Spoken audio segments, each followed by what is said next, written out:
Matanong ko lang si Orly, may baril ka ba? Yes, Your Honor, may service firearms po ako. Meron ka? Yes, Your May, Honor. may, may permit to carry yan?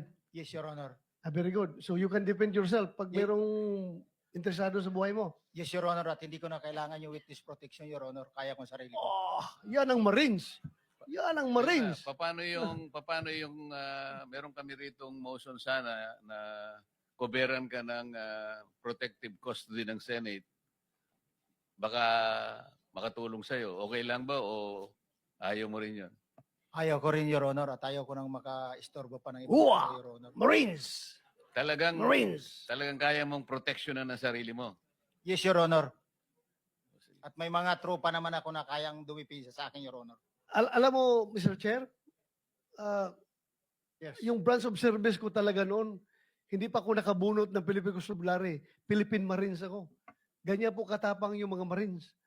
Kaya, Gusto mo pala pumunta ng Marines. kaso pagbunot ko, Philippine Constabulary na bunot ko, kaya PC ako.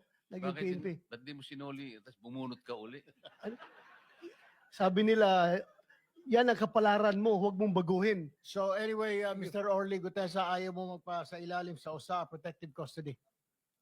Yes, Your Honor. Kaya Para ko ng malinaw sarili tayo. ko, Your Honor. Okay. Well, with Mr. that, Chairman, go ahead. with the, siguro, kung magbagong isip mo, please let us know right away. Dahil hindi mo alam, baka may mga developments pagkatapos ng hearing na ito. Basta we are ready to accept